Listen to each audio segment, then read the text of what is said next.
دوستو، انسانی تہذیب کی تاریخ طاقت، زمین اور وسائل کے لیے تنازعات اور جنگوں کی کڑیوں سے بڑی پڑی ہے۔ دنیا بھر میں ہزاروں جنگیں ہو چکی ہیں۔ دنیا بھر کے جنگجوؤں نے اپنی ہمت اور بہادری سے ان جنگوں کی تقدیر بدل دی، اور آج بھی دنیا انہیں چنگیز خان یا الیگزینڈر دی گریٹ کے ناموں سے یاد کرتی ہے۔ آج کی اس ویڈیو میں ہم ان کی زندگی، جنگی حکمت عملیوں اور کارناموں کا ذکر کریں گے۔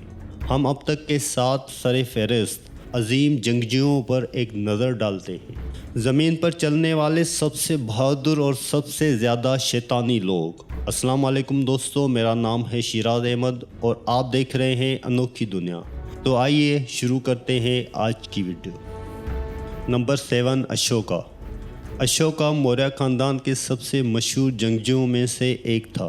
اشوکا چندر گپت موریہ کے پوتے تھے۔ اشوکا نے ایک طویل عرصے تک ہندوستان کے بیشتر حصوں پر حکومت کی۔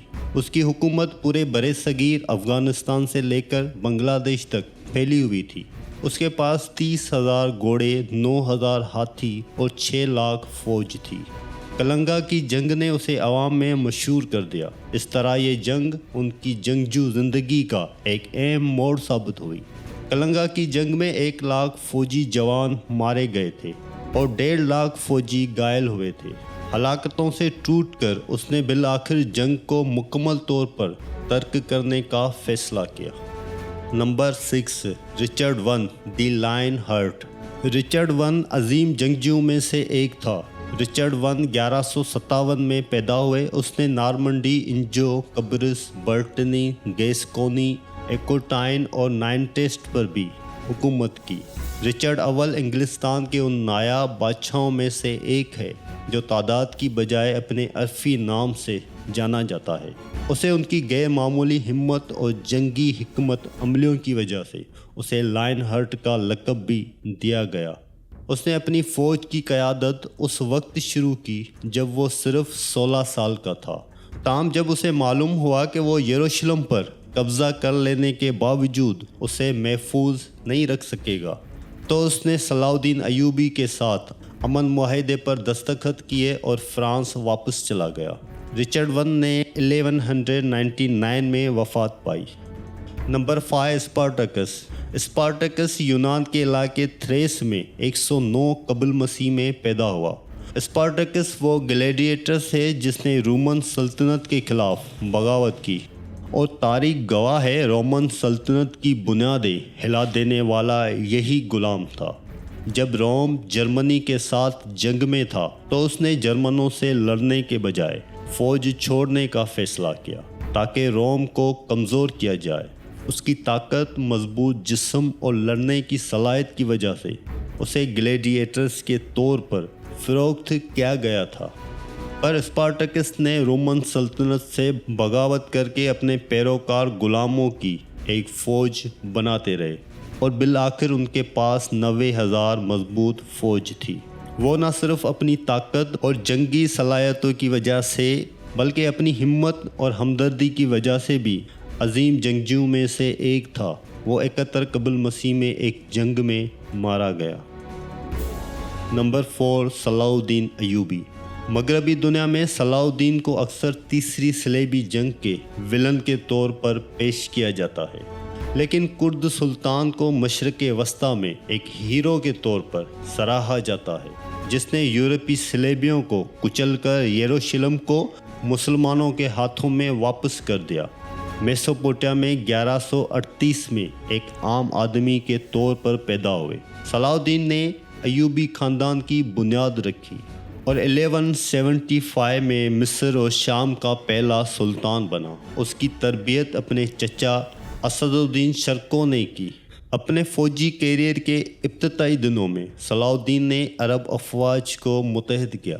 حکومت سنبھالنے کے بعد بھی صلاح الدین نے ذاتی طور پر تمام بڑی فوجی مہمات کی قیادت کی۔ 1193 میں اس کا انتقال ہو گیا۔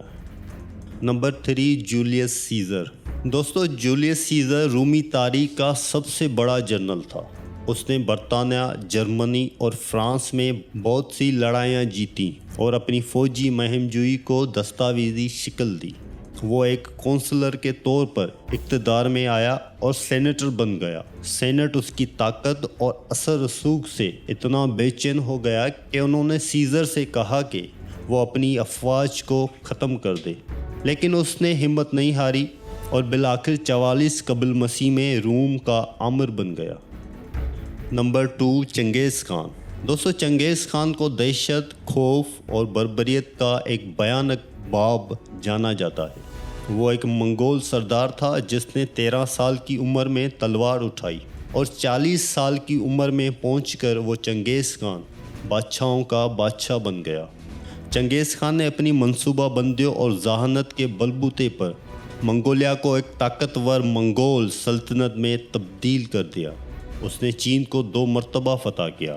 اس کے علاوہ چنگیز خان نے اور بھی کئی علاقے فتح کیے، جن میں بخارا، سمرقند، شاپور، ترکستان، آذربائیجان، تبریز اور خراساں پر بھی حملہ کر کے انہیں فتح کر لیا۔